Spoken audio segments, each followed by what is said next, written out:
sciences cognitives, neurosciences, etc. D'inviter ou d'écouter un exposé qui va parler des plantes. Voilà, c'est quand même pas...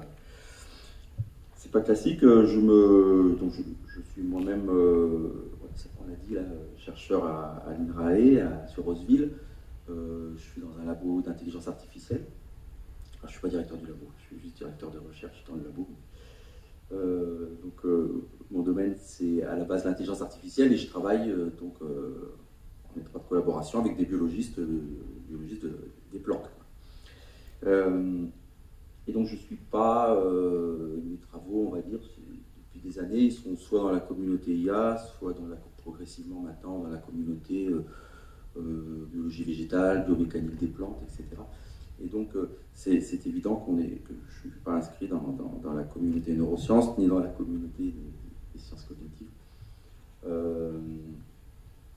Néanmoins, bon, le lien entre l'IA et les sciences cognitives, il est ancien, il est fort, et moi, depuis le début de mes travaux, depuis ma thèse que j'ai conduite ici à Toulouse, j'ai toujours été plutôt quand même proche un petit peu, et intéressé, curieux de ce qui pouvait se faire en sciences cognitives. Et donc, il y a quelques années, j'ai décidé de m'intéresser à ces histoires de... On va le voir un peu, là, il y a deux dimensions fortes dans ce que j'essaie de faire depuis quelques années. C'est la question du son dans les plantes. Mais si cette question du son dans les plantes est apparue, c'est parce que en fait, je m'intéressais surtout à la question de la notion de comportement chez les plantes. En venant de l'IA, j'ai travaillé beaucoup sur les questions de planification, comme je le faisais remarquer avec ma question, les questions d'apprentissage par renforcement pour les algorithmes, pour les machines. Et on fait ça, développé pas mal de travaux là-dessus. J'ai vu apparaître un peu par hasard dans la communauté de la biologie des chercheurs qui se posaient des questions un peu comme ça. Est-ce qu'une plante peut apprendre? Est-ce qu'on peut parler du comportement d'une plante, etc. Et donc il y a à peu près 5-6 ans, j'ai décidé de faire le virage un peu et d'essayer de voir en quoi ce que je connaissais en IA sur les questions de modélisation des comportements, de modélisation de l'apprentissage, etc., pouvait aider un peu cette communauté des biologistes des plantes à creuser un peu leurs questions autour de ce que certains appellent la cognition végétale, mais là encore, c'est clairement pas... je ne pense pas que dans vos cours de sciences cognitives, vous ayez des cours sur les plantes, quoi. Alors, donc ce titre et l'exposé qui va suivre, ça va quand même surtout tourner autour du son. Mais le son, je vais essayer de le montrer en termes de comportement sonore des plantes. Qu'est-ce qu'on peut dire sur la façon dont les plantes réagissent au son. Et c'est un peu le cœur des travaux que je mène essentiellement avec Adelin Barbacci, qui est un biologiste biophysicien qui est sur le centre, dans un autre labo, le labo LPME, à INRA Roseville. Et donc, on travaille tous les deux sur cette question de la perception, de l'impact du son sur les plantes, la perception du son. Et moi, je m'y intéresse avec des approches ou des questionnements qui, quelque part, relèvent un peu, je pense, de ces questions dans les neurosciences ou dans les sciences cognitives. Et voilà, donc pour l'instant, on est un peu à côté, c'est clair, mais je pense qu'il y a suffisamment de faits expérimentaux qui devraient pouvoir susciter un peu, je pense, l'intérêt de la communauté large des sciences cognitives et qui pourraient faire que, au niveau national ou international, progressivement, ces questions de la cognition des plantes puissent commencer à être abordées ou interrogées. Alors, vous le verrez, on n'en est pas au niveau évidemment pas des vertébrés ou des insectes, mais il y a quand même des choses qui sont intéressantes. Voilà, donc, je disais tout à l'heure, je travaillais beaucoup avec Adelin Barbacci, qui s'intéresse beaucoup sur la question de la perception des forces mécaniques et la question de l'immunité végétale. Et pour ma part, je suis pas mal concentré quand même sur la question de la signalisation électrique dans les plantes, et la modélisation de ces phénomènes. Alors, voilà, ça va être un parcours bref un peu sur 3 quarts d'heure de ces différents sujets. Je vais essayer d'illustrer, de vous donner envie de vous intéresser aux plantes, si ce n'est pas le cas déjà. Voilà, donc tout d'abord, un rappel sur le fait que les plantes, on l'a dit tout à l'heure sur les abeilles, sur les très grandes capacités olfactives des abeilles. Et en fait, sur les plantes, c'est le cas également.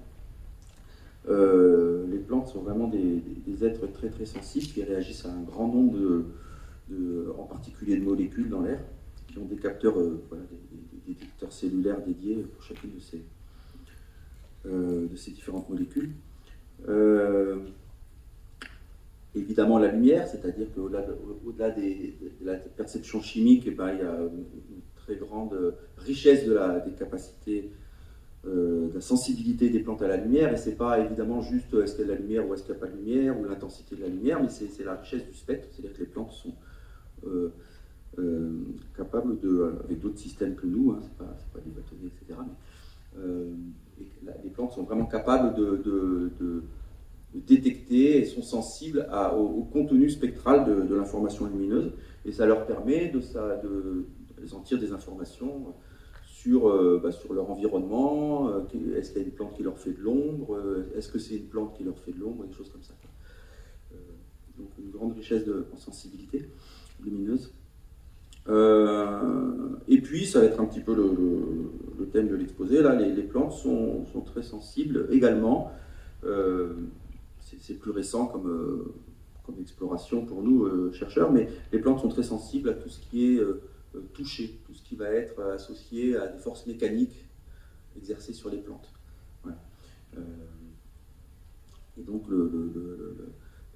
la sensation, la sensibilité à un contact, qui va être direct, indirect, on va le voir, est très forte chez les plantes.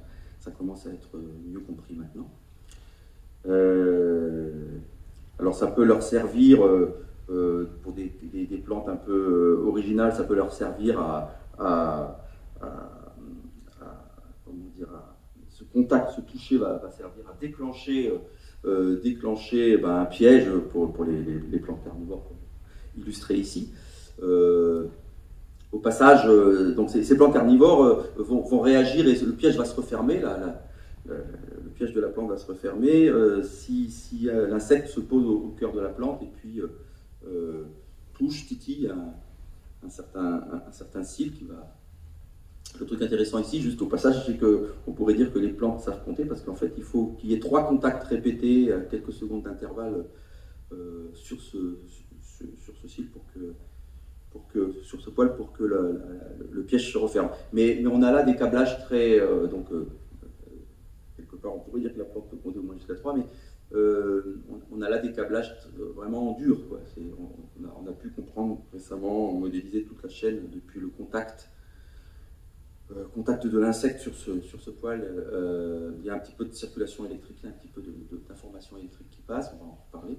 Et puis après, c'est des choses beaucoup plus mécaniques en termes de libération d'eau, etc.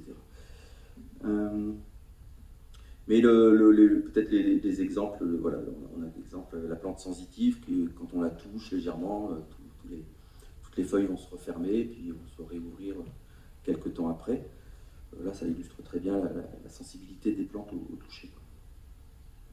Un autre exemple de dimensions sur lesquelles les plantes sont sensibles, c'est la gravité, évidemment. Ça paraît évident, mais les plantes intègrent dans de très nombreuses cellules des capteurs de verticalité, de gravité. On a bien compris maintenant comment ça marchait au niveau cellulaire. Et donc, un grand nombre de cellules de la plante sont capables de savoir comment elles se positionnent par rapport à la verticalité. Et c'est essentiel pour elles pour pouvoir grimper droit, depuis les toutes petites plantes et jusqu'aux très grands arbres. Donc sur ce toucher, sur cette... c'est lié à la détection de la verticalité. Que fait la plante par rapport à cette détection de la verticalité? Ce sens mécanique des plantes, qui est donc je disais autre que le sens chimique, moléculaire, de tout ce qu'elle peut percevoir en termes de molécules. Ce sens mécanique des plantes, c'est vraiment un super sens, il est quand même très très développé, très présent, et il va amener des phénomènes on va pouvoir y associer des réponses assez rapides ou des réponses beaucoup plus lentes. Par exemple, quand on pense au vent, l'acclimatation des arbres sur le vent. Et voilà, sur des années, on peut avoir une modification de l'orientation des arbres, de la pousse des arbres, etc. Parce qu'avec un nouveau changement, un changement de régime de vent, par exemple, où on peut avoir des croissances, des modifications de croissance très fortes liées à la perception de la gravité. Le dernier exemple que je vous donne, vous renversez une plante et en quelques heures, vous allez la voir se redresser. Et les réponses biologiques mises en œuvre là-dedans sont assez liées entre le toucher, tout ça va passer, c'est un peu un mot-clé, par la perception de la déformation cellulaire. Donc, ces déformations sont perçues par les cellules végétales et amènent des réponses. Voilà, et donc c'est une perception qui est aussi endogène à la plante. On va parler de proprioception chez les plantes, chez les arbres, et c'est plutôt des découvertes récentes, on va dire, qui ont une dizaine d'années. La capacité de la plante à percevoir son corps dans l'espace et à savoir à peu près comment elle est, et à réagir en fonction. Alors, sur le son, pourquoi le son est juste une planche de rappel sur le son. Bon, j'imagine que c'est quelque chose que vous connaissez, que vous avez dû quand même un peu voir dans vos études, mais voilà, c'est une vibration mécanique, donc on est dans la mécanique, et donc quand on s'intéresse à la perception du son chez les plantes, on est dans le domaine de la perception d'une stimulation mécanique. Mais voilà, la caractéristique, c'est que c'est une stimulation mécanique qui est généralement quand même de l'ordre d'une vibration, plutôt des fréquences élevées, donc c'est quelque chose qui se répète. Et puis c'est une onde qui va se propager dans un milieu, donc typiquement dans l'air, mais on va pouvoir aussi s'intéresser à la vibration dans l'eau et à la perception des racines dans l'eau, par exemple, des choses comme ça. Voilà, donc c'est une onde qui va impacter la plante. Et pourquoi s'intéresser à cette question de la perception du son chez les plantes, ou de l'impact du son sur les plantes? Bon, longtemps, jusqu'à il y a quelques années, je dirais, dans la communauté scientifique en biologie végétale, le son, c'était quelque chose qui était hors du spectre des choses perçues par les plantes. Il n'y avait pas d'organes de sensorialité pour les sons, il n'y avait pas d'oreille chez...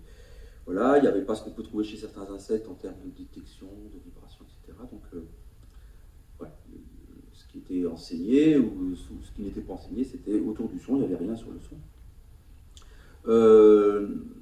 Néanmoins, ça a toujours été un petit peu un mystère parce que, quand même, les plantes ont évolué, grandissent dans des environnements qui sont sonores par essence. Il y a évidemment la lumière, on pense à la lumière, on va penser à des choses comme le vent, quand on imagine un petit peu ce qui peut venir rythmer, perturber la vie d'une plante. Vous allez avoir évidemment les animaux, les insectes qui viennent manger cette plante, vous allez avoir les problèmes des accès à la ressource, aux ressources pour que la plante puisse grandir. Il y a la température, le climat, il y a le vent, la température, mais il y a le son aussi. Voilà. C'est des choses qui rythment un petit peu quand vous faites des enregistrements en prairie, en forêt, etc. C'est difficile de passer à côté des variations sonores. Et donc on se disait jusqu'à maintenant, bon, c'est pas une information qui a été utilisable ou qui pouvait être utilisée par les plantes. Il n'y a pas de... Voilà. Et c'était plutôt surprenant, mais c'était comme ça. Et finalement, à partir des années, je dirais 70, donc ça fait une quarantaine, 40-50 ans, dans les années 70, on a commencé à voir apparaître des travaux, mais plutôt dans la communauté des agronomes, et pas des biologistes de la biologie végétale, qui partaient beaucoup plus sur les dimensions moléculaires, etc. On a vu apparaître dans la communauté des agronomes, des biologistes de la plante entière, etc., des expérimentations, des observations, montrant que finalement le son pouvait avoir un effet. Et donc beaucoup de manips en chant, essentiellement, entre les années 70 et 90, qui ont montré que des sons à différentes fréquences, à différentes intensités, avec différents modes de répétition, avaient un effet certain sur la croissance des plantes, sur la hauteur des tiges, sur l'orientation des racines, sur la résistance des plantes à certaines maladies, etc. Et donc ça, on va dire que c'est une littérature pas toujours publié dans des très grandes revues, un peu, on va qualifier ça de littérature un peu grise, dans le domaine de l'agronomie, qui a longtemps été négligé en biologie végétale. En parallèle de ça, malgré le fait qu'il n'y avait pas vraiment de grand développement scientifique de grande qualité là-dessus, à côté de ça, vous aviez des centres techniques, pas mal en Chine, en Inde, etc., qui ont commencé vraiment à essayer de tester un peu à grande échelle l'emploi de ces techniques sonores pour voir si on pouvait l'utiliser en agriculture.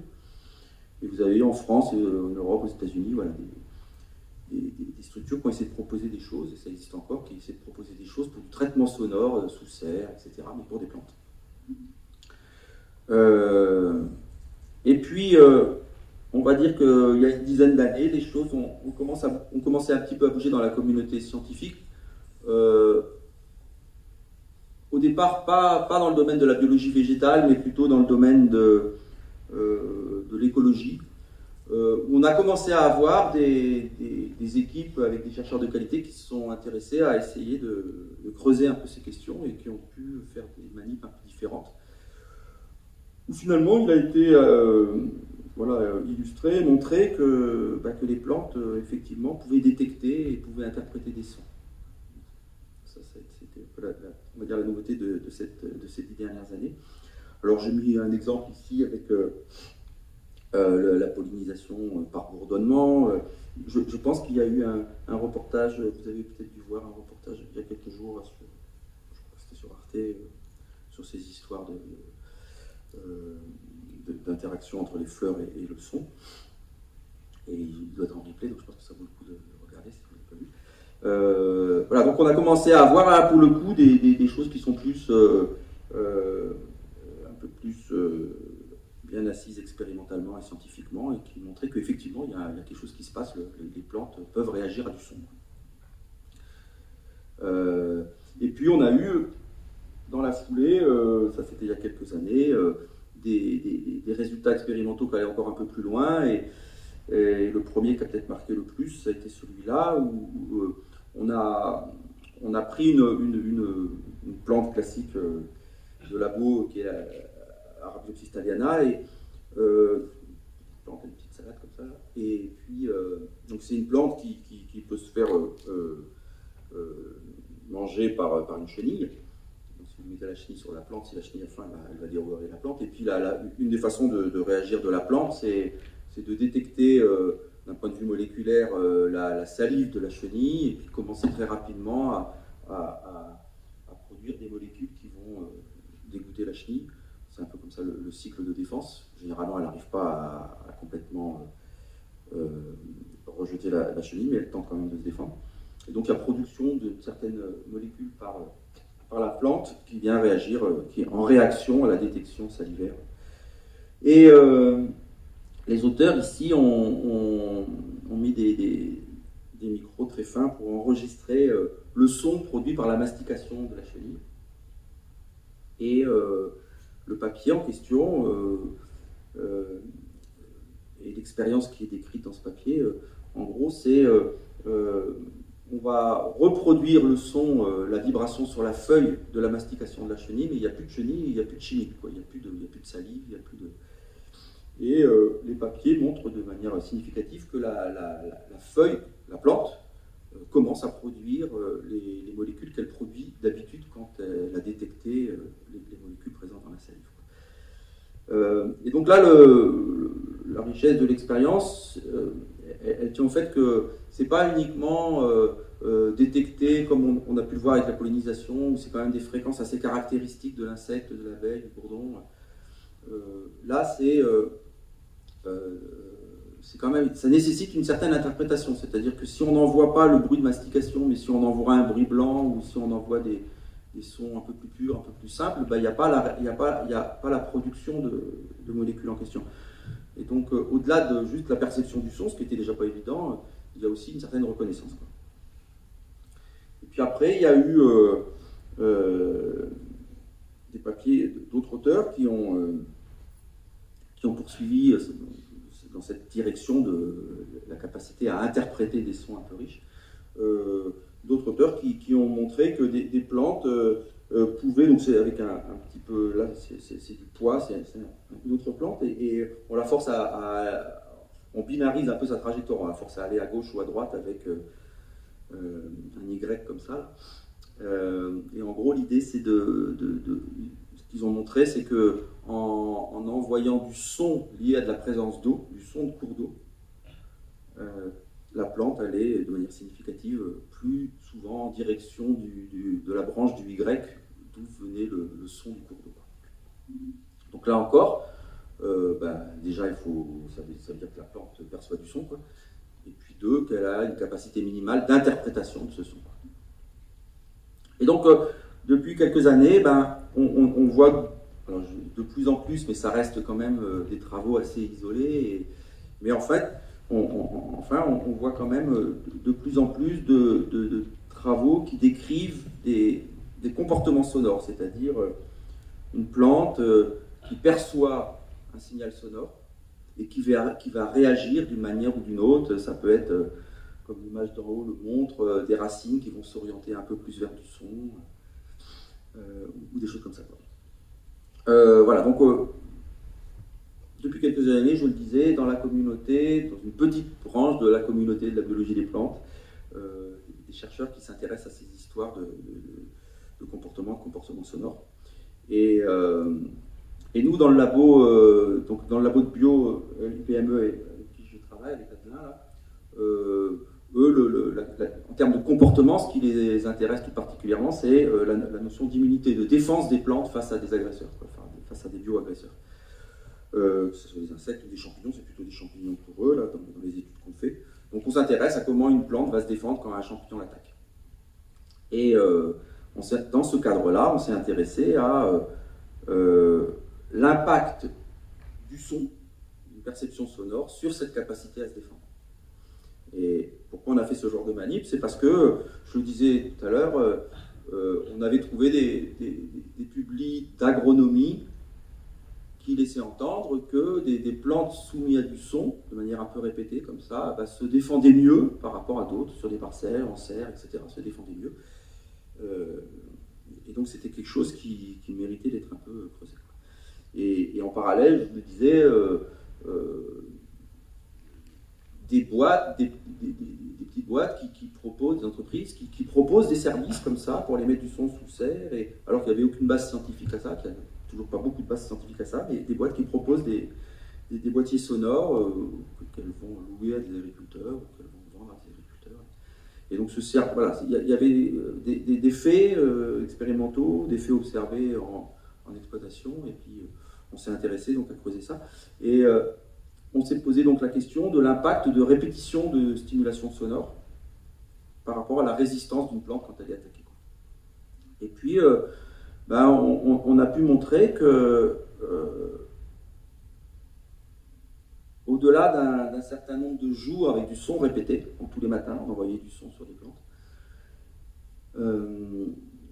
et à la fin de cette expérience, avec les plants de contrôle qui n'ont pas le son, et puis à la fin de cette expérience, on infecte les plantes avec des champignons, et on regarde un petit peu est-ce que statistiquement c'est pareil, ou est-ce qu'il y a un effet du son par rapport à la défense des plantes. Et la défense des plantes, on la suit en regardant la surface du champignon sur les feuilles. Par analyse vidéo, on filme sur les différentes journées à partir de l'infection, la croissance du champignon. On a des belles trajectoires là, et puis on fait une analyse là-dessus, et on montre qu'il y a un impact assez fort. On parle de priming, de priming sonore chez les plantes sur la résistance des plantes. On a une thèse en ce moment là qui travaille sur une compréhension à l'échelle de la machinerie cellulaire, un petit peu à l'échelle des gènes. Quels sont les gènes dans cette expérience-là, sur ces données-là, quels sont les gènes qui sont plus ou moins exprimés parce qu'il y a eu du son, comment ils se positionnent par rapport aux gènes qui sont d'habitude exprimés dans la défense d'Arabidopsis thaliana par rapport à ce champignon. Et voilà, donc une doctorante est là-dessus pour essayer de comprendre un petit peu ces réseaux de gènes et puis cette dynamique, le nombre pourquoi il faut 3 jours, qu'est-ce qui se passe dans cette dynamique un petit peu de priming temporel. On a un travail là-dessus. Juste pour info, dans cette plante, il y a à peu près 30 000 gènes. Il y en a à peu près la moitié qui sont impliqués dans la défense contre les attaques de champignons. C'est-à-dire que ce n'est pas une petite structure cellulaire qui fait ça. C'est vraiment le gros de l'énergie de la plante et de la machinerie de la plante est consacré à la défense et à sa survie un petit peu. Et en fait, on s'est rendu compte que le son module près de la moitié de ces gènes qui sont eux-mêmes. Donc c'est assez énorme. L'impact du son sur la production de protéines, sur l'expression de gènes, etc., est très importante. Quand on a un petit peu regardé les gènes qui bougeaient en fonction du nombre de répétitions, quels sont les gènes qui bougent le premier jour, le deuxième jour, le troisième jour, enfin, on essaie de suivre un petit peu la réponse. Finalement, on se rend compte qu'au départ, c'est une sensibilisation de la plante. Le son éveille un petit peu tous les sens de la plante. Au bout de 3 jours, on va avoir une sensibilisation aux signaux internes de la plante, c'est-à-dire à la communication interne de la plante entre cellules.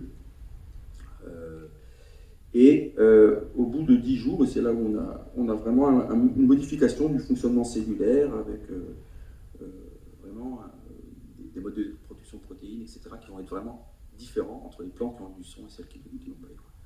Voilà, donc là, un travail là-dessus. Mais donc ça continue, on avance avec, il y a d'autres chercheurs qui sont sur ce sujet, d'essayer de comprendre un peu la chaîne de traduction un petit peu liée au son.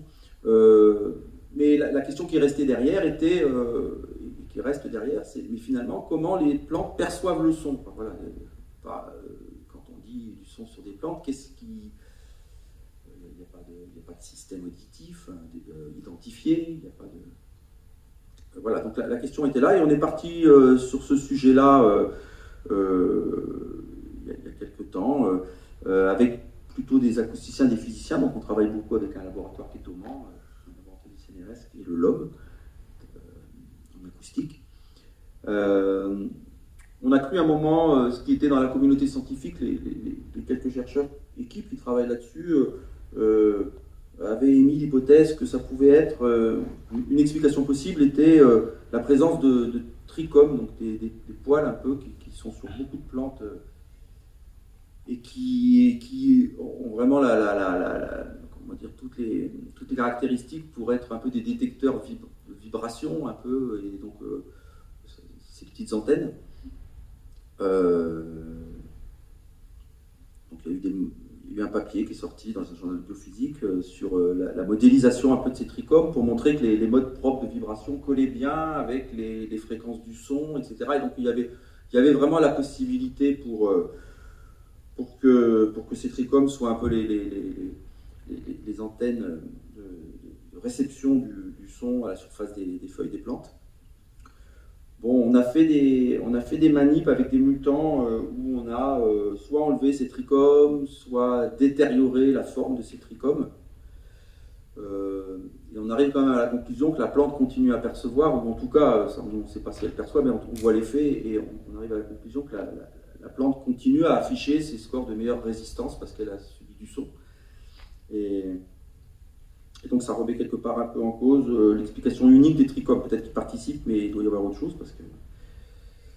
Et donc on est parti sur une analyse un petit peu avec ces physiciens, on est parti sur une analyse un peu de qu'est-ce qui se passe quand on envoie du son.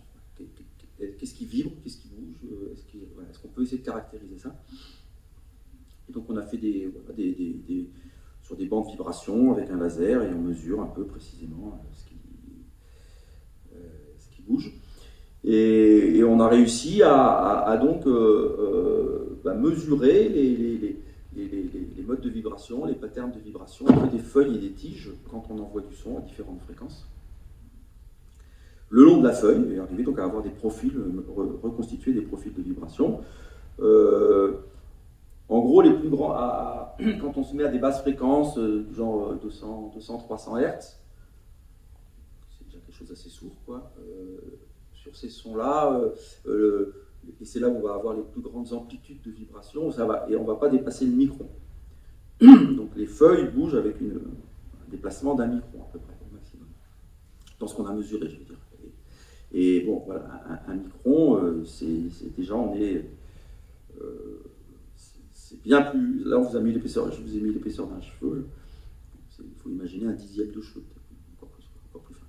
Donc c'est vraiment quelque chose d'imperceptible. On ne voit pas la feuille bouger, mais quand on mesure au laser, et maintenant, on utilise des caméras à grande sensibilité et grande vitesse, on arrive à récupérer ces mouvements, mais voilà.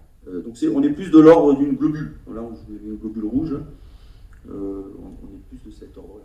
L'épaisseur, la petite épaisseur, la petite dimension d'une globule rouge. C'est la vibration qu'on arrive à mesurer, elle est là. Et ça, finalement, les dimensions, l'ordre de grandeur des déplacements, c'est intéressant à comparer. C'est assez proche de ce qu'on va pouvoir observer sur le tympan humain. Tympan humain, par exemple. Aux mêmes fréquences à peu près, vous avez des vibrations du tympan qui vont être à peu près équivalentes. L'hypothèse sur laquelle on travaille, c'est que ces vibrations mesurées au niveau des feuilles, ou du pétiole, des tiges, etc., ces vibrations vont être perçues à travers les déformations qu'elles impliquent sur les tissus cellulaires. L'importance des déformations a déjà été établie pour la perception du vent, pour la perception du gravitropisme, et voilà. Et donc, dans la lignée de ces explications et de ces interprétations, on est parti, nous, dans l'équipe, sur la recherche d'une interprétation de la perception du son par l'interprétation des déformations créées au niveau des cellules par ces vibrations et ces modes de vibration. Et le fait que ces déformations sont localisées spatialement. C'est comme une corde de guitare, vous allez avoir des nœuds et des ventes. Si vous regardez un peu, il y a des endroits qui bougent quasiment pas, puis des endroits qui bougent beaucoup. Et donc il y a des endroits où il y a beaucoup de déformations au niveau de la corde de guitare, et puis il y a des endroits où il n'y a quasiment pas de déformation. Et comme on sait que les plantes et les cellules sont sensibles à des déformations très fines, notre hypothèse est qu'il y a une détection spatialisée au niveau de la surface de la feuille de ces déformations. Déformations, je le disais, qui sont maintenant, c'est bien connu, bien perçues par les plantes. On a été aussi faire de l'analyse en imagerie calcique pour voir un peu quand on envoie du son, qu'est-ce qui bouge, et on retrouve un peu des patterns d'expression calcique qui sont spatialisés, qui correspondent à ce que nous on détecte en termes de zones de haute déformation, faible déformation, etc. Donc, tout ça est plutôt cohérent pour l'instant, avec vraiment des zones où il y a une forte expression calcique quand on envoie du son, qui correspondent vraiment aux zones de très forte déformation d'après nos modèles ou d'après les calculs qu'on peut faire.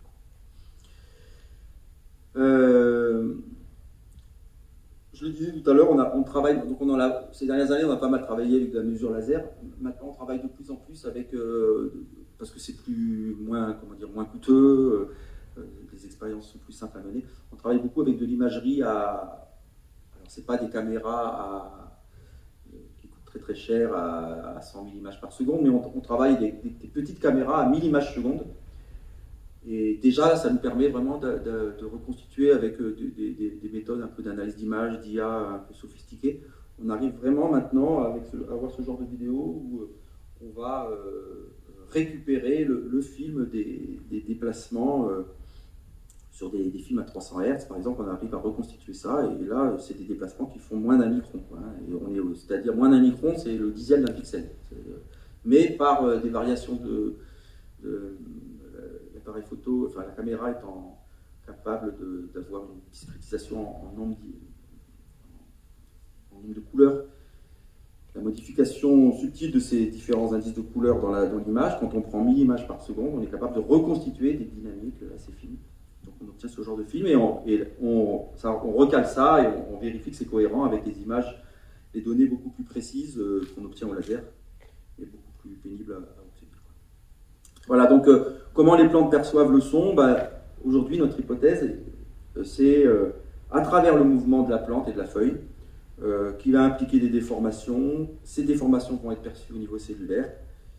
Et pour l'instant, on s'en arrête là. Il y a des déformations perçues au niveau cellulaire et on ne sait pas encore la suite. Et c'est question de transport d'informations, d'interprétation des signaux, etc. Au niveau des plantes, on est assez loin quand même. Et donc, pour l'instant, on est déjà content, on pense, d'avoir avancé sur la question de la perception. Juste pour s'amuser, on peut faire un peu une étude comparée des modes de perception du son chez la plante et chez l'humain, si vous voulez, mais c'est une comparaison à 3 sous. Mais en gros, dans le système auditif, l'équivalent du pavillon ici, ça va être un peu la surface foliaire, le nombre de feuilles, les feuilles. L'équivalent du tympan, on l'a dit, c'est vraiment plutôt la feuille, c'est ça qui fait avec vibration d'une membrane. D'où vient l'amplification qui est essentielle dans nos systèmes auditifs. Le rôle de l'amplification après le tympan est essentiel pour que ça puisse ensuite l'information puisse être extraite. Nous on ne sait trop rien, donc on imagine qu'il y a une amplification par le nombre de cellules, c'est-à-dire que c'est le grand nombre de cellules qui perçoivent ces déformations qui peut jouer un rôle multiplicatif et amplificateur, puisqu'on est à peu près au même ordre de grandeur au niveau des déplacements de la membrane. Et après, on ne sait rien, c'est-à-dire que l'équivalent de l'accouplé, passage de nerf auditif, etc., évidemment, il n'y a pas de nerf dans les plantes. Pour l'instant, on n'a pas grand-chose à part ça doit marcher de la même manière que la façon dont les plantes perçoivent les déformations face au vent, perçoivent les déformations dans le gravitropisme, mais on ne sait pas trop non plus comment ça marche, donc voilà, on en est plutôt là. Moi, pour mes travaux plus directs que je mène au labo, dans cette question-là, quelle est la réponse à l'échelle de la plante, et essayer de comprendre qu'est-ce qui se passe après cette déformation, cette perception des déformations, s'il y a perception des déformations. Donc je m'intéresse à la question un peu de la signalisation électrique chez les plantes. Donc, je le disais tout à l'heure, évidemment, il n'y a pas de cerveau, il n'y a pas de neurones dans les plantes, mais néanmoins, il y a une forte activité électrique également. Et donc, c'est des choses qui sont, qui sont connues depuis un siècle avec les premiers travaux de Bose, etc. On sait en biologie des plantes qu'il y a des phénomènes électriques dans les plantes, qu'on est capable d'associer ces phénomènes électriques à des stimuli. Voilà, on va stresser d'une façon ou d'une autre la plante et on va être capable de mesurer électriquement un signal qui bouge parce qu'on a stressé. Donc, maintenant, on est clair au niveau cellulaire, qu'est-ce qui se passe? C'est à peu près le même fonctionnement que chez les animaux ou chez l'humain. On a à la surface de la cellule des canaux ioniques et on va avoir, comme chez les animaux et comme chez les humains, des potentiels qui vont être déclenchés par des jeux et des passages d'ions dans un sens et dans l'autre qui vont déclencher des potentiels. Donc on retrouve des potentiels d'action, on a d'autres formes de potentiels plus lents. Les potentiels d'action qu'on va mesurer dans les plantes ont la même forme, hein, et on retrouve un peu les mêmes ions, calcium, potassium, etc. Mais les canaux ioniques qu'on observe sont à peu près les mêmes. On a des canaux ioniques qui sont basés sur des voltage gates, des différences de potentiel, des canaux ioniques qui vont répondre à des efforts, des forces. On retrouve un peu les mêmes. Une différence forte, c'est que ces potentiels d'action sont très lents. Voilà, donc, quand on compare avec, quand on regarde la dynamique un peu de ces potentiels d'action dans les plantes, on est plutôt un potentiel, il va se faire sur quelques secondes. On voit le potentiel monter, on le voit redescendre, et puis on le voit se propager le long de la plante.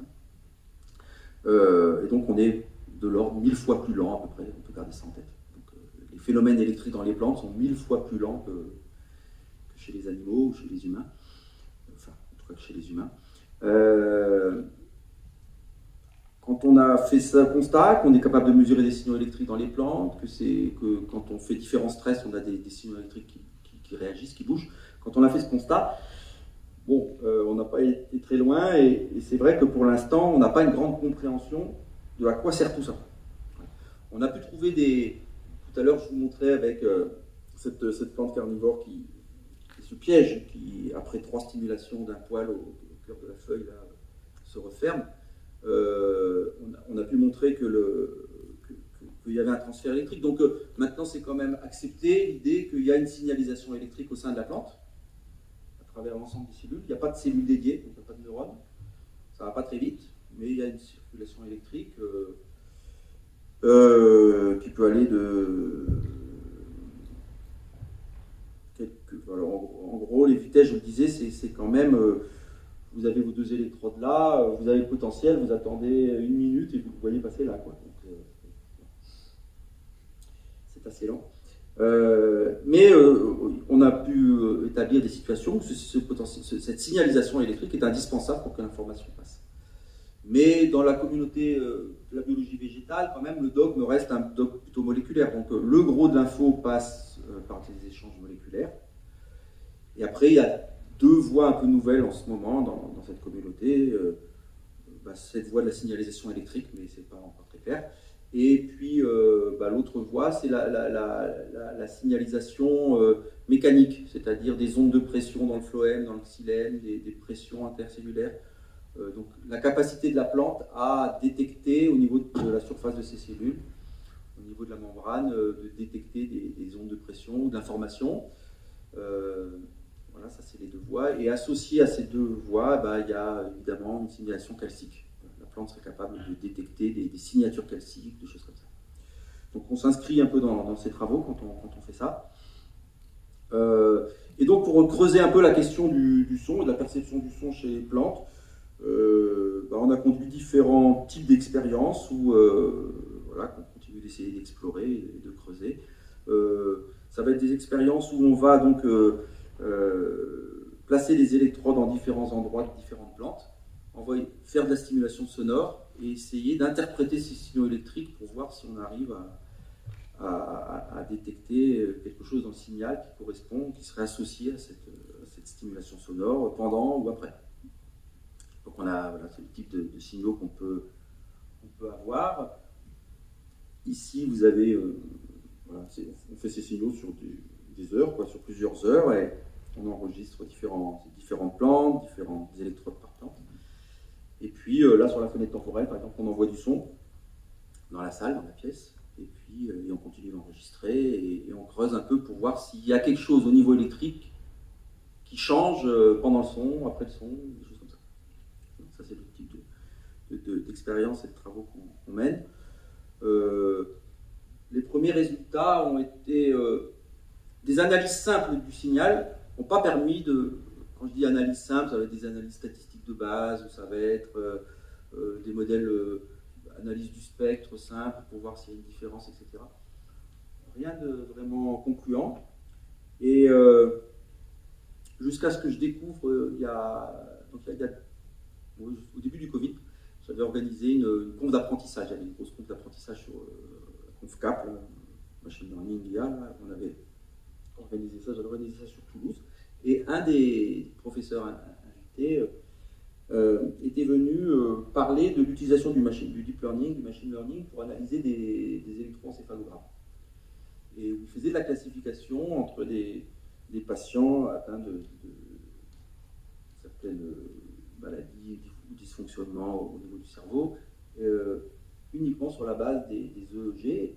Et son argument, c'était, avec les méthodes classiques d'analyse du signal, on ne voit rien. Quand on envoie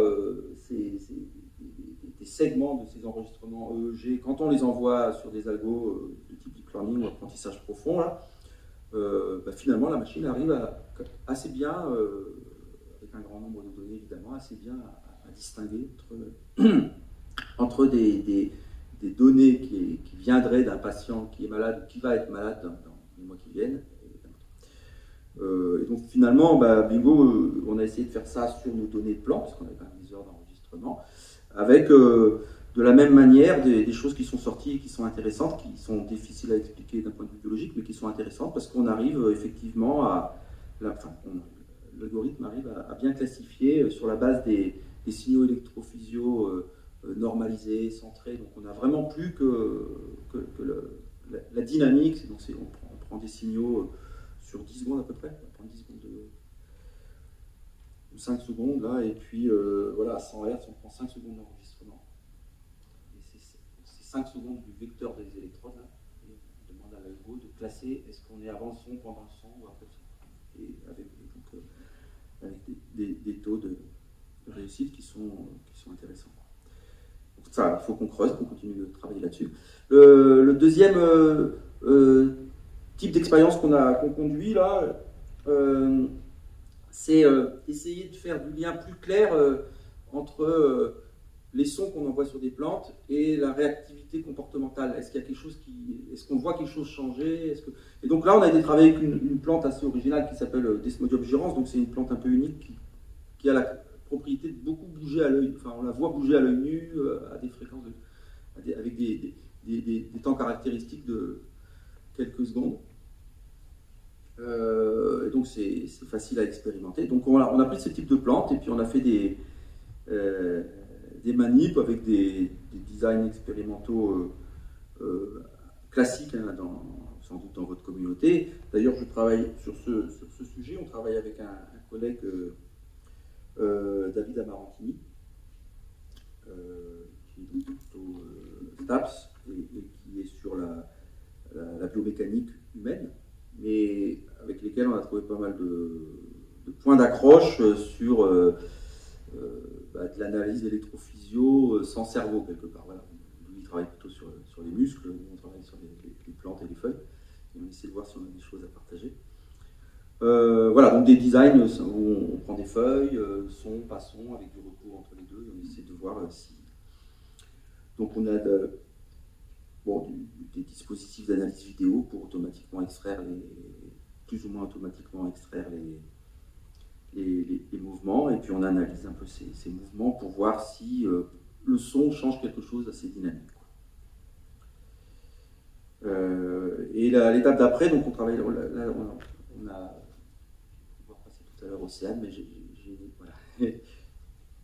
Excuse-moi Océane, je vois rien. Donc voilà, on travaille avec une étudiante de master sur ça, là, ce que je viens de vous présenter, et puis on s'intéresse à le couplage entre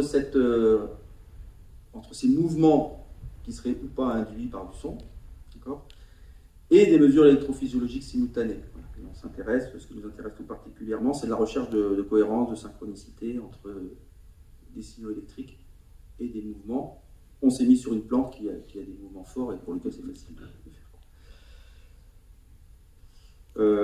Voilà le type de synchro qu'on essaie Alors, donc juste je termine maintenant.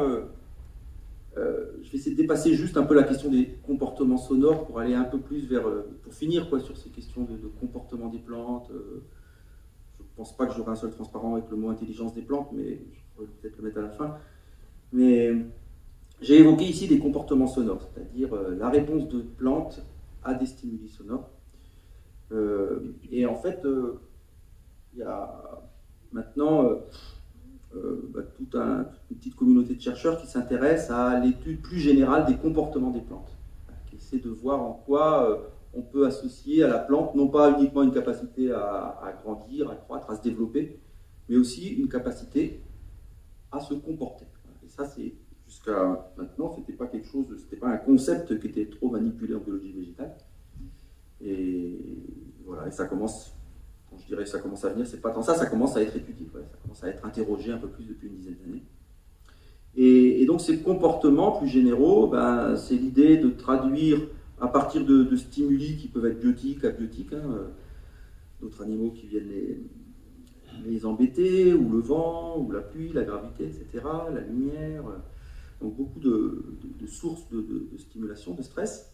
Et puis en sortie, c'est ça, le comportement exprime ça. Et ça va être des tropismes variés, on connaît les différents tropismes des plantes, son orientation vers la lumière ou des choses comme ça, des mouvements des racines, mouvements des feuilles, des actes de défense, la plante va dégager des molécules pour faire fuir l'insecte qui est en train de la grignoter parce qu'elle sait que l'insecte n'aime pas du tout ces molécules et tac, ça part.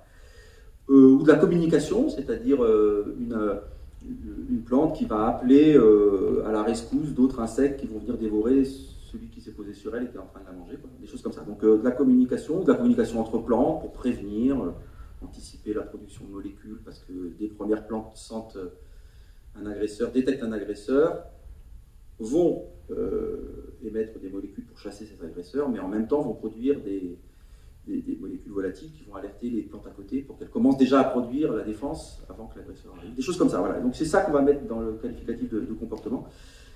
Pour les plantes, on est dans une situation un peu difficile parce que autant pour les humains et la plupart des animaux, on arrive quand même bien à distinguer les concepts de développement et le concept de comportement. Autant pour les plantes, c'est assez compliqué. Voilà, c'est vraiment des dynamiques qui sont très entrelacées. Quand on parle du mouvement racinaire ou du mouvement d'une plante, il est souvent associé, sur quelques heures même, à la croissance de cette plante. Et donc, c'est assez, ça a toujours été un peu délicat, et je pense que c'est pour ça aussi que les pas de temps les dynamiques étant très très lentes, c'est pour ça que encore aujourd'hui, le dogme principal, c'est qu'il y a du développement chez les plantes, il n'y a pas spécialement de comportement, c'est du développement que nous, humains, on interprète comme du comportement. Mais je pense qu'il y a la place quand même pour les deux dimensions. Voilà, donc c'est assez compliqué à distinguer, mais ça nécessite des expériences, des manips qui soient claires pour arriver à bien distinguer ces trucs-là. Quand on s'intéresse à ces comportements, on peut essayer de les modéliser, de les comprendre. Et ça va, il y a des modèles qui peuvent être très simples, essayer des règles d'association, des règles stimuli-réponse. C'est souvent ce type de modèle qui va être proposé. Et donc, quelque part, un câblage en dur biologique de ces réponses stimuli-réponse, mais ça en fait néanmoins un comportement, c'est un comportement réactif. Et on peut quand même l'aborder en termes de comportement, même s'il y a un codage biologique en dur au niveau des cellules. Mais vous trouverez dans cette communauté scientifique en biologie végétale des collègues qui s'intéressent à ce sujet, des modèles comportementaux qui sont vraiment très très directement issus de modèles cognitifs symboliques qu'on peut avoir au niveau du traitement de l'information. Donc des modèles très orientés traitement de l'information. Alors pourquoi ces modèles un peu sont présentés, qui cherchent à dépasser ces modèles réactifs un peu là, c'est que, bon, j'ai pas fait le focus de l'exposé là-dessus, mais parmi les comportements que j'ai évoqués, je vous ai dit de communication, de défense, etc., associé à ça, on observe en plus de cette richesse dans les entrées-sorties, quoi. On observe associé à ça, c'est de plus en plus documenté, des phénomènes liés à la mémoire, donc des plantes qui seraient capables de mémoriser des informations passées pour les remanipuler, les réévoquer, invoquer dans des comportements un peu ultérieurs. Donc des phénomènes de mémoire et plus récemment des phénomènes d'apprentissage. Alors en termes d'apprentissage, c'est évidemment des capacités d'apprentissage qui ont été montrées chez les plantes qui restent assez simples, assez élémentaires. Longtemps, le seul type d'apprentissage qu'on a pu observer chez les plantes, qu'on a pu valider quelque part, ou concept qu'on a quelque part la communauté a osé poser sur les plantes, c'était de l'apprentissage de type habituation. Vous allez voir ce que c'est. Donc il y a quand même des critères forts pour dire c'est de l'habituation et c'est pas une fatigue, c'est pas il n'y a plus la ressource pour faire le truc. Donc bon, c'est des papiers qui ont été publiés ces 10-20 dernières années sur ces sujets d'apprentissage par habituation chez les plantes respectent à peu près ce qui est validé chez l'animal et chez l'humain pour dire qu'il y a apprentissage par habituation. Et c'est souvent lié à donc des stimuli, soit mécaniques, soit lumineux, puis à un moment la plante arrête de réagir, et puis... Mais, malgré ces publications, ces démarches expérimentales pour essayer de valider ce concept d'habituation, en gros, la communauté en biologie végétale continue à penser quelque part que c'est sans doute plutôt de l'usure, de la fatigue, la plante elle n'en peut plus, qu'elle a décidé au niveau cellulaire qu'elle allait arrêter, puis après elle reprendra. Voilà, et donc ça n'a pas vraiment... on va dire, complètement émerveiller les foules. Et ce qui est venu un petit peu changer les choses, c'est un papier qui a peut-être 4 ans maintenant, un papier où une chercheuse, Gagliano, elle s'appelle, et qui a qui a essayé de montrer à travers une expérience bon, qui n'a pas été multipliée 10 fois, donc c'est toujours aussi compliqué sur ces expériences un peu fortes, on aimerait qu'elles soient un peu plus partagées et refaites, et qui a montré la capacité d'apprentissage associatif, apprentissage voilà, de type et bien, enfin voilà, donc des apprentissages peut-être à la Pavlov, un peu comme tu le présentais tout à l'heure, l'idée c'était, on va utiliser un réflexe de la plante, et ici c'est le fait que la plante est attirée par la lumière, donc on sait que des lumières, la plante, en quelques heures, elle va se réorienter vers la lumière. Et la manip va consister à associer à cette source lumineuse une source avec un petit ventilateur, une information de vent légère. Et donc, là, en gros, la manip consiste à montrer que des plantes qui perçoivent ce petit signal de vent, statistiquement, elles ne vont pas plus vers le vent que pas vers le vent, elles s'en fichent un peu. Puis après, vous apprenez sur plusieurs jours, vous faites des manips répétées tous les matins, où vous envoyez de la lumière et du vent. Et puis à la fin du nombre d'essais, de 3, 4, 5 essais, vous n'envoyez plus que le vent, et puis vous montrez que les plantes, elles vont un peu plus, de manière sélective, vers le vent, même s'il n'y a pas la lumière. L'expérience inverse est montrée. Voilà, bon. Et donc ça a vraiment... c'est un papier qui a suscité beaucoup de débats, de controverses, etc.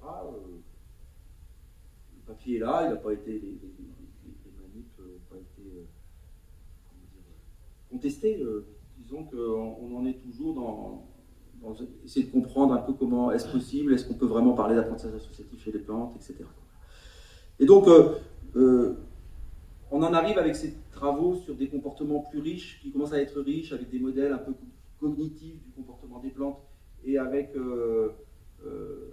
ces capacités de mémoire et d'apprentissage qui seraient présentes chez certaines plantes. On en arrive aujourd'hui à des articles ou des points de vue ou des prises de position qui sont vraiment... Alors, à un moment, sur l'intelligence des plantes, ça a été ça un peu le sujet, mais j'ai l'impression que c'est pas... J'ai fait de nombreuses présentations pour essayer d'expliquer que ce n'était pas un concept très très intéressant de parler de l'intelligence des plantes, et que s'intéresser au caractère riche, pas riche des comportements qu'on observe. Après, la notion d'intelligence, je ne pense pas que ce soit un concept qui soit très, très riche à creuser du fait de la difficulté à bien le définir. Et puis... Mais par contre, ce qu'on rencontre de plus en plus dans des débats assez passionnés, dans des articles assez passionnants, que ce soit en biologie des plantes, philosophie de la vie, etc., où vous avez des articles sur la question de la conscience, et conscience et sentience des plantes. Et donc là, si vous êtes intéressé sur ces sujets un peu, j'imagine, de sciences cognitives et tout ça, je trouve hyper intéressant d'aller lire ce qui s'écrit sur ces questions de l'existence d'une conscience chez les plantes, comme c'est intéressant de dire la même chose sur l'existence d'une conscience chez les machines ou sur une IA et tout, parce que ça nous pose vraiment des questions sur qu'est-ce que la conscience pour nous, etc. Et donc avec ce pas de côté, c'est pas tant la réponse à la question qui est forcément intéressante, mais c'est le fait des arguments qui sont avancés dans un sens ou dans l'autre. Bon, en gros, il y a aujourd'hui deux écoles, avec une école très majoritaire représentée en biologie végétale, qui est de dire les plantes n'ont pas de conscience, elles n'ont pas besoin de conscience, et c'est un non-sens de parler de conscience, il n'y a pas de cerveau, il n'y a pas de neurones, il n'y a pas de trucs. Et puis d'autres biologistes, tout aussi connus et réputés, qui vont essayer de défendre l'idée qu'on peut avoir des préconsciences, de la sentience, et qui vont dire qu'il y a des caractéristiques qui sont là pour essayer de... Pourquoi pas. Alors, c'est le problème de la conscience. J'ai juste, pour conclure, là, j'ai juste listé en 4 points un peu quelles sont les difficultés propres aux plantes. C'est déjà un concept assez compliqué. Voilà. Mais alors, quand on essaie de l'appliquer aux plantes, c'est pas compliqué ou pas adapté. Voilà. Donc, le premier argument, je le disais tout à l'heure, c'est en fait le comportement des plantes les comportements qu'on arrive à exhiber chez les plantes sont trop simples, sont trop élémentaires pour aller chercher le besoin de présence d'une conscience. Et donc c'est quand même l'argument principal, hein, souvent, c'est que voulez-vous qu'elle fasse d'une conscience. C'est souvent ça qui est avancé. Et bon, je pense que cet argument il s'affaiblit progressivement parce que depuis que les biologistes commencent à s'intéresser, à essayer de caractériser ce qu'on pourrait appeler le comportement d'une plante en termes de défense, de communication, les travaux en signalisation électrique en interne qui grandissent beaucoup, de réactivité un peu de ces signaux électriques à tout un paquet de stress variés, les comportements quand même deviennent de plus en plus riches et il y a des papiers qui vont montrer que des plantes sont capables de faire des choix, je mets des guillemets hein, évidemment, vont pouvoir préférer des situations certaines à des situations incertaines. Donc il y a tout un paquet d'expériences classiques en sciences de la décision qui vont être reproduites chez des plantes, des plantes qui seraient capables d'agir en fonction de la densité du voisinage, ou des choses comme ça, mais de manière très, très tôt et perçue, soi-disant, ou semblerait-il, de manière un peu symbolique en termes de concept. Bon, voilà, et donc on est dans une tendance où les comportements observés des plantes se complexifient. Et cet argument, qui a été longtemps un peu le seul argument disant de toute manière, pourquoi vous voulez une conscience, parce qu'elle ne bouge pas, voilà, ça tombe un peu. Mais après, les autres arguments sont quand même, les deux autres arguments qui suivent sont quand même plus forts et intéressants quoi, à creuser. Le vrai premier obstacle, c'est de dire qu'il n'y a pas de neurones, il n'y a pas de cerveau, et il n'y a pas de centre du traitement de l'information. On ne voit pas où, on ne voit pas comment pourrait émerger une conscience. Et